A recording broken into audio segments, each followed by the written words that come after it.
জামিনে মুক্তি পেলেন মাওলানা মামুনুল হক। কাশিমপুর কারাগার থেকে ছাড়া পেয়ে রওনা দিয়েছেন ঢাকার পথে।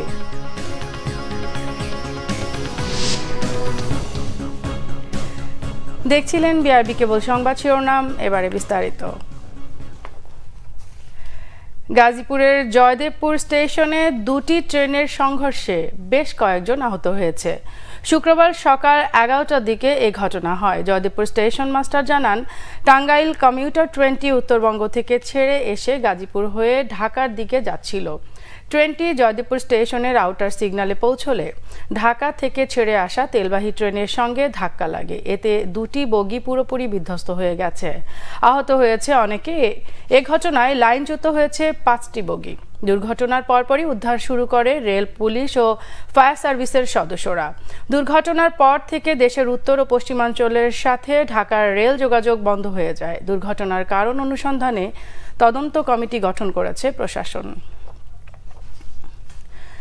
গাজীপুরের কাশিমপুর কেন্দ্রীয় কারাগার থেকে জামিনে মুক্তি পেয়েছেন হেফাজতে ইসলামের সাবেক কেন্দ্রীয় যুগ্ম মহাসচিব মাওলানা মামুনুল হক।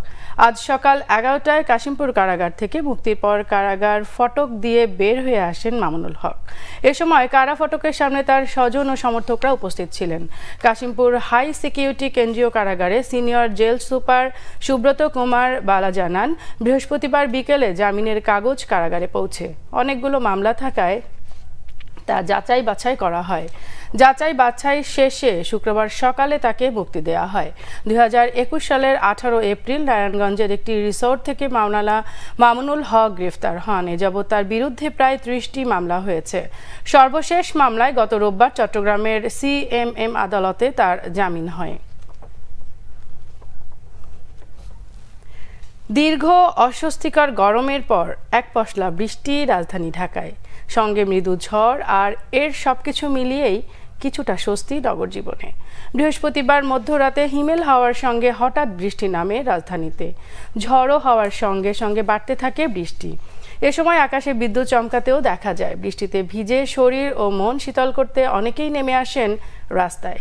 বৃষ্টি দেখে নিজেদের ঘরে আটকে রাখতে পারেননি তারা।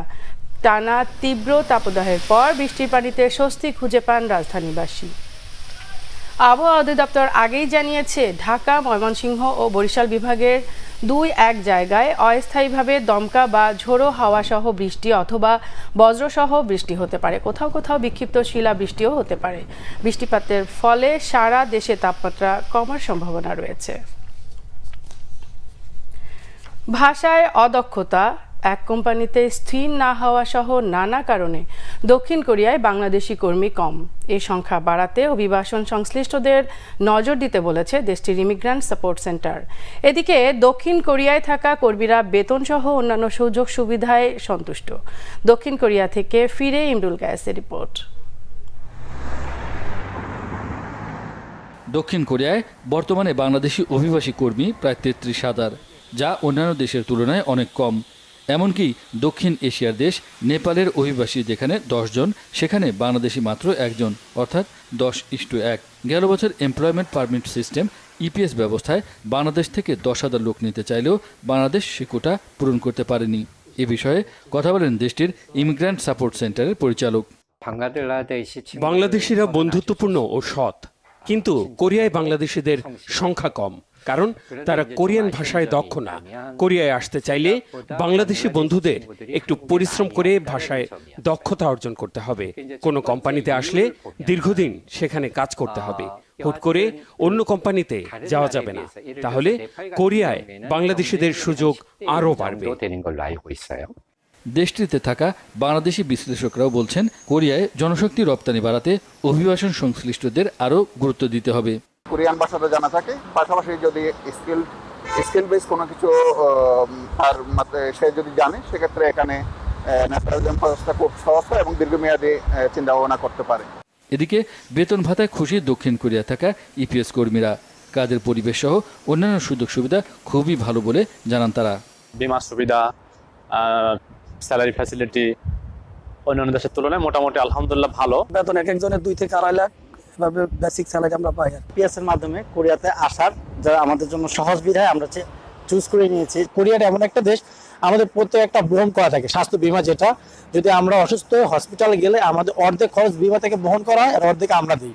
আপনার ডিউটি থাকলে মালিক পক্ষ আপনাকে খাবার দিতে বাধ্য এবং আপনার থাকার বা বাসস্থানের ব্যবস্থা করতে বাধ্য, কারণ এটা কোরিয়ার আইনে আছে। চলতি বছর ইপিএস ব্যবস্থায় বাংলাদেশ কোটা পূরণ করতে পারবে কিনা তা নিয়েও সংশয়ে সংশ্লিষ্টরা। নতুন নতুন শ্রম বাজার খুঁজছে বাংলাদেশ, এক্ষেত্রে দক্ষিণ কোরিয়া একটি ভালো গন্তব্য হতে পারে। তবে এর জন্য পরিকল্পনা যেমন নিতে হবে, তেমনই দক্ষ করে কর্মীদের পাঠাতে হবে। তাহলেই এখানে যে সুযোগ সুবিধা আছে সব সুযোগ সুবিধা বাংলাদেশি অভিবাসী কর্মীরা পেতে পারবে, এমনটাই এখানকার কর্তৃপক্ষ বলছে। ইমরুল কায়েস, বাংলা ভিশন, ইয়ংইন, দক্ষিণ কোরিয়া। এই ছিল এখনকার মতো। পরের সংবাদ দুপুর 2টায়, এর আগে 1টায় রয়েছে নিউজ টপ 10 দেখার আমন্ত্রণ রইল। এছাড়া বাংলা ভিশন সংবাদ ও সংবাদ সংশ্লিষ্ট অনুষ্ঠান দেখতে ভিজিট করুন www.bvnews24.com ও facebook.com/banglavisionnews এবং সাবস্ক্রাইব করুন youtube.com/banglavisionnews। এতক্ষণ সাথে থাকার জন্য ধন্যবাদ সবাইকে।